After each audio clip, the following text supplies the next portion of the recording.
All right, welcome back. We are continuing our journey through chapter 3, taking a look at cell structure and function of primarily prokaryotes. In this last section, it's kind of like a miscellaneous, like the junk drawer of other things, so I just called it other structures as kind of the subtitle. Since there's really no other organelles inside of a prokaryotic cell, we've covered extracellular structures, cell wall, plasma membrane, and then inside it's basically just some cytoplasm and the DNA, which we're going to cover more and more detail in chapter 7 when we get to genetics. But there's just a few other things to mention, just some other things that could be found inside different groupings of cells. So let's take a look at some of these other structures that you might find in some prokaryotes. So the first thing is called an inclusion. Now, inclusions are like little storage areas, but they're not membrane bound, because remember, prokaryotic cells do not have a membrane bound anything inside of the cell. So this would be like a loosely organized pile of things. So maybe if a good analogy would be like if you put your clothes in a hamper or like a laundry basket, that would be like a membrane bound something. But if you just put your dirty clothes in a pile in the corner of the room, that would be like an inclusion. There's nothing bounding it, but it's a higher concentration of whatever it is that you're storing, in that case, dirty clothes. So inclusions can include storing things like nutrients, like lipids or starch, or sodium, nitrogen or sulfur containing compounds. Sometimes there are some bacteria that actually store minerals like iron or even gold sometimes inside of their inclusions. So think inclusions, storage tanks without a membrane. Storage piles, maybe, instead of tanks wouldn't be a good word. So just storage piles of things inside of the cell. The next structure that you may find are called endospores. We're going to see a little bit more in endospores when we get into chapter 11, I think. Endospores are not found in all bacteria, just in two groups, actually. The Bacillus and Clostridium. So these are two genus, right? So kingdom, phylum, class, order, family, genus, species. So Bacillus something and Clostridium something would be the first name of a bacteria that have the ability to produce an endospore. An endospore is a non-reproductive safety measure that contains the bacterial's DNA that will allow it to survive harsh conditions. So the goal of an endospore is not to reproduce. It's not going from one cell to two cells like you would in a normal reproductive cycle. It's going from one cell to one cell. It's just survival. It's maintaining its genetic information to outlast a bad environment, a negative environment. Either it's lack of food or too hot or a lack of water or toxins or whatever it happens to be. So here I've just shown you some micrographs of cells with endospores, and there's some variety. So here we have, this is a really good example of this one over here. It's kind of called the lollipop formation, where you have the bacillus-shaped cell like this, and it's kind of got like the endospore. It's called a terminal endospore because it's on one end with kind of a swollen part to it. And then we have in the middle, it's kind of more centrally located. And then here's just another example of a centrally located endospore. And then here's one in this picture. This long bacillus has an endospore. Terminal endospore just doesn't have a swollen lollipop head like we saw in the first picture. So just some visual representations of that. And now we can take a look at how a cell actually does create an endospore. So it's in a process called sporulation. And we're going to go through binary fission in chapter 11, I think, coming up after chapter 4. But it starts off very similarly to when a cell is getting ready to go through cell division, or what we call binary fission, is it makes a copy of its DNA. So it's one circular chromosome, it makes two circular chromosomes, kind of pulls apart a little bit. It's starting to separate like you would normally think in a binary fission, but instead of splitting off into two individual cells, what actually happens is 1/2 of that DNA gets destroyed. This is why it's not a reproductive process, because we're not making two daughter cells out of one parent cell. We're just maintaining the status quo, if you will. So this first membrane that is just the regular phospholipid bilayer, but then the other phospholipid bilayer from the dead half of the DNA kind of comes and moves around, and so that we have our two membrane layer here. And then squished inside of these two membranes that are starting to form around the intact DNA, Calcium and diplocalinic acid kind of starts filling in that space now that we call it a cortex.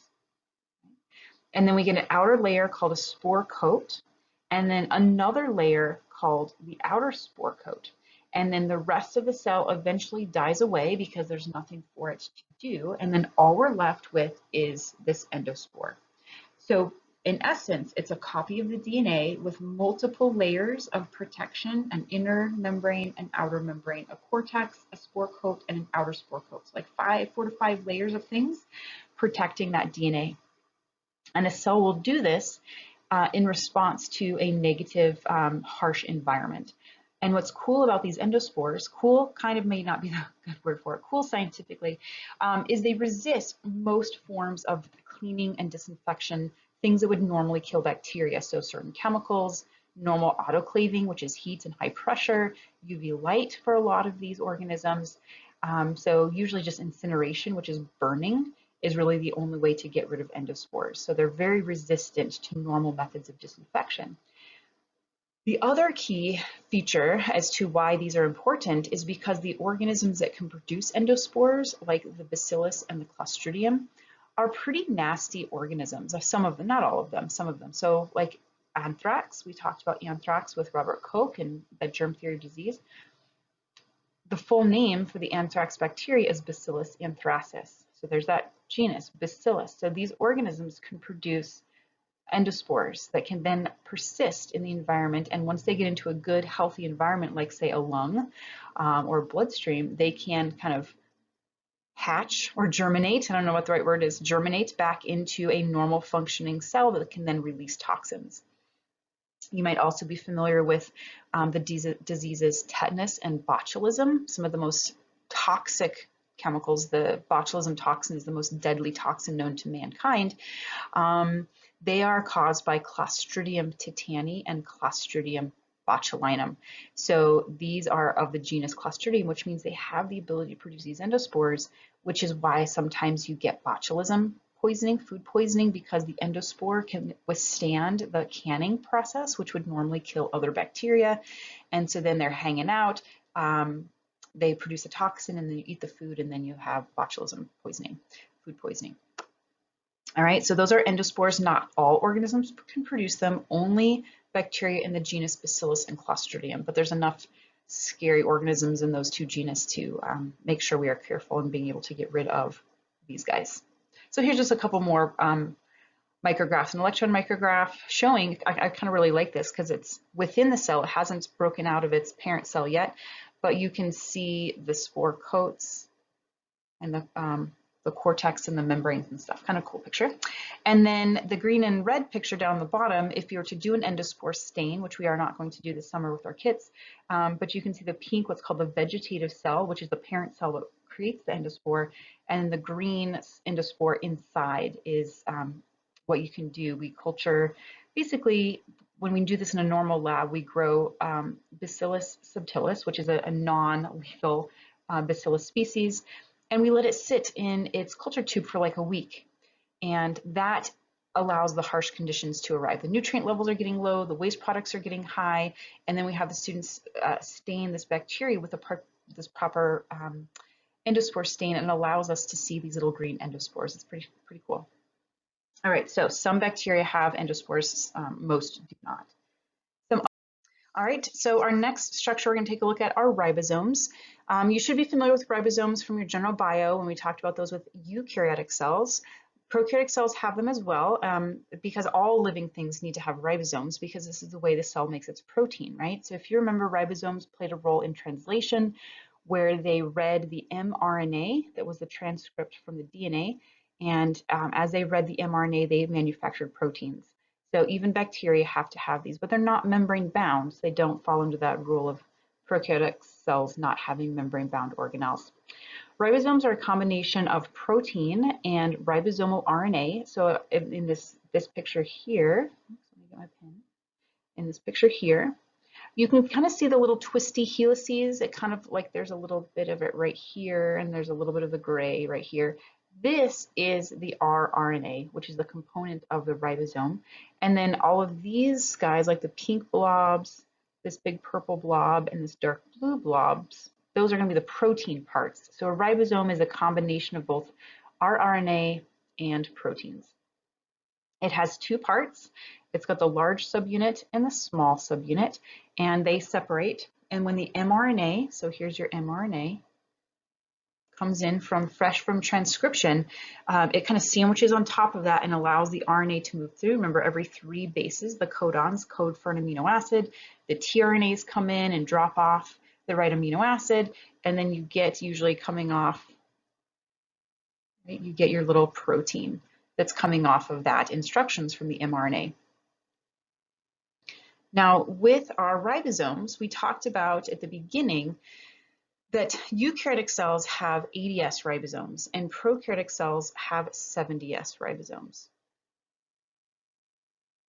The S, if you may have seen this in the book as you're reading the captions and stuff, stands for what's called a Svedberg unit.